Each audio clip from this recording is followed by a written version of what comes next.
Okay, thank you for the introduction and thank you for coming. It's great pleasure to be here. So my topic is cultural foundations of different approaches to cybernetics. And the idea comes to me after my experience of participating in international conferences when I observed how cyberneticians were talking to each other, and I had impression they do not understand each other, just not because they are talking they were talking in Russian or English or German or any other language, but also because they grew up in different countries, in different cultures, with reading different books, with different backgrounds, etc., etc. So, because I speak English a little bit and I know Russian, and when I can understand these people and that people, and I felt this misunderstanding between them. So I think that this problem is quite extraordinary. So. So the idea of this presentation mostly is misunderstanding which we have between scientists from time to time. And I wanted to start from the words of British psychologist Frederick Bartlett, who in the 1930s looked for new methods for studying human memory, and he was convinced that the memory was a social and cultural phenomenon. After a series of experiments, he discovered that educated subjects are likely to understand and remember astonishingly little of any scientific subject concerning which they have been given no specialized training. Statement can be promptly converted into their opposite, the title disappears, proper names are changed, between the original and the final reproduction there is no obvious link of connection. So people who participated in experiments tended to transform the original text into something more comprehensible to them. They retained the details that made sense to them and distorted everything else. And Bartlett concluded that remembering was determined by schemes or cultural patterns characteristic of a larger social group. It is likely knowledge has a cultural foundation. The way that knowledge is created and communicated is different in different societies. And we should not be surprised to find that the implementations of the same scientific ideas can be very different from one society to another. For example, different interpretation of fundamental ideas can be clearly illustrated by the American and Russian development of Ivan Pavlov's idea of the cognition reflex. Pavlov discovered a cognition reflex while experimenting with animals as a physiologist. Later he learned that American psychologists were experimenting in the same way. And he wrote about the difference between his work and the American work by noting that the practical American mind found that it is more important to know the external behavior of a man than to guess about his internal state. However, the Russian psychological tradition is to inspire, to understand the human beings in order to make people better. Western behavioral science has a completely different aim, to understand behavior in order to make people more successful. The American science of behavior teach us to act in the right, instrumentally successful way. Russian psychology teach us to make right, meaning ethical actions. So characterizing the Russian intellectual tradition in comparison with Western intellectual tradition requires describing several points. Most philosophers think that among the important differences are the following. Different interpretation of some fundamental concepts. For example, the notion of development. Development has been interpreted in the West mostly in terms of technology and science, and we call this a technocratic view of the term. And in Russia, Russian civilization interprets development as transfiguration, self-perfection. The truth is not outside you, but inside you. The truth is not in your belongings, nor is in some place overseas. The truth is in self-perfection. So in these terms, we are much closer to the East. The second point is that the source of development is also interpreted in different ways in the West and in the East. Western theories consider struggle, competition as the source of development for both the animal world and society. People cooperate within competing organization, within society. Competition and fear of bankruptcy motivate innovation and change. Religion emphasizes cooperation and caring for others in the community. In Russia, the idea of struggle as a source of development has never been denied, but has been expanded. In particular, Darwin's theory of evolution was adopted immediately and with great enthusiasm. However, as Russians said at that time, Darwin without Malthus, there was a clear rejection of ideas of social Darwinism, which were not so strongly rejected in the West. While the West developed a philosophy of struggle, Russian thinkers developed a philosophy of unity, considering cooperation and mutual support as no less important than competition sources of development. The writings of Pyotr Kropotkin are good examples of such thinking. In his book, Mutual Aid as a Factor of Evolution, he wrote that the possibility of human beings to survive is increased in that degree in which they are able to adapt to each other and to the environment to achieve harmony. In his another book, Morality of Anarchism, he emphasized mutual support, justice, morality. There are consecutive stages which we watch while researching the world of animals and man. This is an organic necessity which is confirmed by what we see in the animal world. Feelings of mutual support, justice, and morality are deep inside a man. This is a great force in his instincts. The strongest of these instincts is an instinct of mutual support. Philosophers of unity consider the whole humankind not just a person and the subject of their planet's or cosmos creative actions. And perhaps the idea of globalization can be interpreted as a technical economical version of the Eastern idea of unity. And we have such a direction in Russian philosophy. We call this Russian cosmism or Russian universalism. So Russian cosmism is based on the suggestion that man is a being with universal internal content, with openness to people, to history, to the universe. So cosmism is a philosophy of life, death, and immortality.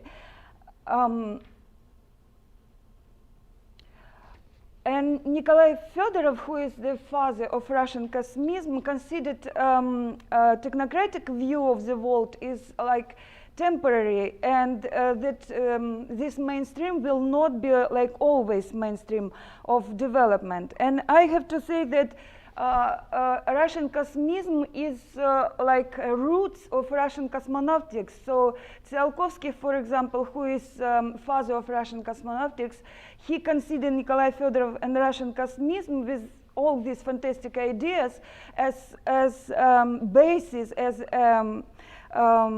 his teacher. So Russian cosmism proposed active evolution. Active means that nature and God, nature and people like goes together, do together, or improve worlds together. So like world must have beginning, be directed toward the goal to strive for a perfect point which will provide the beginning of a qualitatively new being. Vladimir Solovyov, another Russian philosopher, considered history as a joint creative process of God and people, an attempt to unite the realm of God and a theory of progress. Alexander Bogdanov, this is the first Russian system thinker and cybernetician who created technology as a generalized methodology for all disciplines, all science, as he said. He wrote that to analyze the world as a social practice means to see a collective labor where human activities encounter natural elements, where humankind conquers nature. Therefore, the aim of philosophy is to reorganize the form of the world. And Vernadsky, probably one of the most outstanding representatives of Russian cosmism, together with Leroy and Chardin, they took the next step. They said that the noosphere is a new evolutionary state of biosphere in which intelligent human activity becomes the decisive factor in its development. And Vernadsky developed the notion of the noosphere as a qualitative new form of organization arising from the interaction of nature and society as a result of transforming the world of human creativity based on scientific thoughts. So, and one more moment which I would like to emphasize, this is ethics. So, majority of Russian scientists always speak about ethics in science. For example, Nikolai Berdyaev emphasized the importance of ethics in the development of humankind by following words. Dostoevsky has fantastic words suggesting that if on one side there would be truth, but on the other side there would be Christ, it would be better to reject truth and follow Christ. To sacrifice the dead truth of a passive intellect in favor of living truth of an integrated spirit. Vladimir Solovyov interpreted the Western division between knowledge and ethics in the economy as a tragedy for political economy. So, if try to summarize, it's possible to say that in Russian intellectual tradition, the term Russia and the term West are likely codes for signifying fundamental philosophical questions about the universality of thinking and culture. The term West means universal, rational truth without taking into consideration differences in life and cultural practice. The term Russia means the impossibility of such a universal truth and a necessity to look for solutions on the level of life, not on the level of rational thinking. Historically, the Russian intellectual tradition is broader in direct and existential senses and dualistic. On the one hand, there is strong striving for being a part of the West, but this requires acceptance of Western values. On the other hand, there is strong rejection of absolutely rationalistic consciousness. This internal paradox leads to an existential drama. Western science claimed neutrality relatively to values. The Russian intellectual tradition never accepted this neutrality. The style of Russian writings might be characterized by striving to combine ideological tasks with scientific tasks. In Russia, it formed a type of scientific devotee for kindness and truth who sacrificed not only his comfort or personal career for sake of his convictions, but often also his freedom and life. Russians feel the need to understand the world as a whole. Therefore, they emphasize different patterns in the world, society and nature, than is emphasized in the West intellectual tradition. And Russians prefer a systematic approach and have a tendency to create general theory. And the first systematic critiques of classical rationalism as a scientific position were formulated in Russia. So if to say briefly about how cybernetics was developed in Soviet Union when we were Soviet Union. Story will be also different because in Soviet Union, Wiener's book was published in USSR in 1958, became very popular. At the end of 50s and the beginning of 60s, there was a cybernetics boom in the USSR. Many scientific research institutions were organized as a cybernetic department in the universities, laboratories, cathedrals, scientific journals, etc., etc. It was, at the same time, it was not very clear what the term cybernetics means. Consequently, the term cybernetics was defined in a wide variety of ways.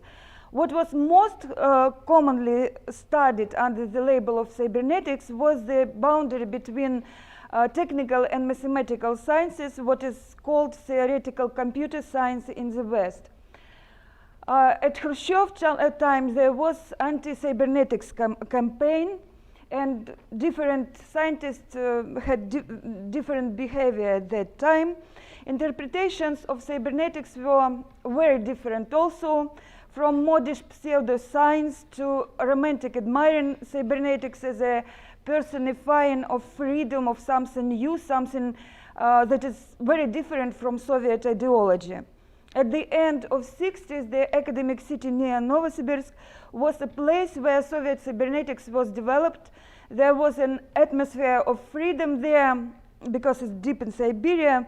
And at that time in newspapers we can find such words. Earlier boys left their homes for America, for Indians. Now they are going to Akademgorodok, to Lepunov, or in Soviet district of Novosibirsk, there is no Soviet power. Then Soviet Union collapsed. Soviet scientists are around the world. We survived during 90s, and step by step, and 90s gave us some possibilities, including we had opportunity to buy and to read books and publish books which we did not have opportunity to read during Soviet time. In 1999, the International Bogdanov Institute was established in Yekaterinburg for the unification, coordination, and development of fundamental and applied research of Russian and foreign scientists who creatively apply the ideas laid down in the scientific heritage of the great Russian thinker Alexander Alexandrovich Bogdanov. Now, cybernetics is developed in Russia also, I would like, quite well, and I would say what I see, it's more enthusiasm than what I see in the West now. But again, there are many differences. For example, here in the West, you consider only first and second order cybernetics, but in Russia you can find third order cybernetics. For example, Lepsky writes, cybernetics of the third order could be formed on the basis of the thesis from observing system to self-developing system. Not only third but fourth order cybernetics, homeostatics. So all of these are different groups of people, mostly, unfortunately, they're in Moscow, some of them deeper in Russia, but mostly this Moscow. Homeostatics, neo-cybernetics, two groups of neo-cybernetics. For example, neo-cybernetics considered as an interdisciplinary science focused on developing the methodology of stating and solving problems, analysis and synthesis problems of intelligent control processes and systems for complex objects of arbitrary nature. New cybernetics, post-cybernetics, one more group, a fundamental science about general laws and models of informational interaction and influence in processes and phenomena running in inanimate and artificial nature. Evergetics, a value-oriented science about control processes in the society. Subject-oriented control in noosphere, so-called high-hum cybernetics, etc. I just want to show one example. So this third-order cybernetics, how the logic is developed. So because we were Okay, so third order cybernetics is based on the idea that philosophy of science is passing through three stages. This is classical, non-classical, and post-non-classical. And each of these, each of the three development stages of science are associated with the dominance of one of three types of scientific rationality. Again, classical, non-classical, and post-non-classical rationality. So if short, the classical type of scientific rationality, this is classical science. And Wiener's cybernetics, first order cybernetics, belong to this stage. The non-classical type of scientific rationality takes into consideration observer, and second order cybernetics is here. And the post-non-classical type of scientific rationality broadens the amount of reflection over activity. It takes into account both the knowledge obtained about the object and the means and operations of research activity, but also the value goal structures.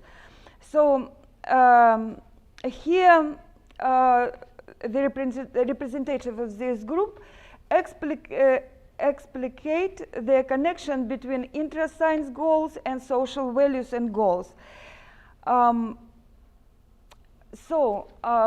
I did, I used the table of Professor Ampleby from his article, History of the Cybernetics Movement in the United States.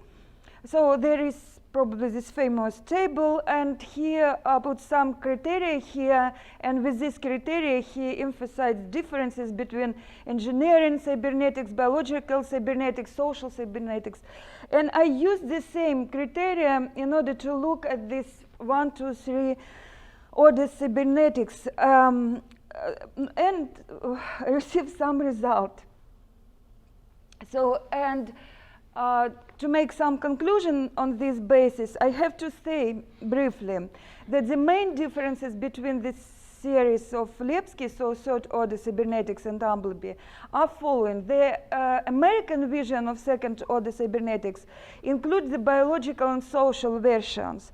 So it arose from experimental epistemology. The goal was to understand the processes of cognition on the basis of neurophysiological experiments, as a result of which cyberneticians came to the conclusion that the observer cannot be excluded from science.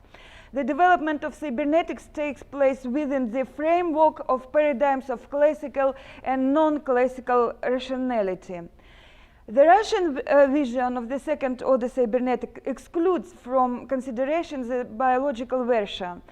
So I have to make a comment here, because Russians exclude biological versions not because they have something against it, just because they do not know it well. Because at the time when it appeared, it was produced, this theory, we did not have access to these books.